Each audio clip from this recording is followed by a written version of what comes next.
Haji Muhammad's brooms sell for about 80 cents apiece. But business is terrible and many of his customers can't pay their bills. Last year he had great expectations for Ashraf Ghani's government, but now he says it's the worst of times. There's no work, no business, so I'll have to take my children out of school to work. I wanted my children to be educated, but I'll need them to help support the family.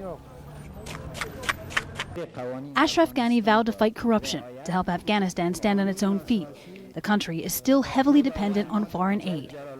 He promised to support women's rights. His wife Rula has taken a prominent role, rare for an Afghan first lady. The government says it's making progress.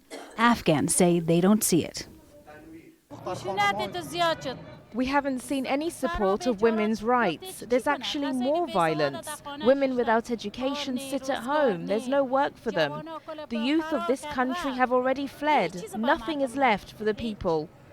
Afghans are leaving in record numbers because they can't find work or are worried about security. There have been deadly suicide attacks in the heavily fortified Afghan capital, and the Taliban are fighting in many areas around the country. NATO says 15,000 Afghan security forces died or were injured in the first 8 months of 2015, a 30% increase over last year.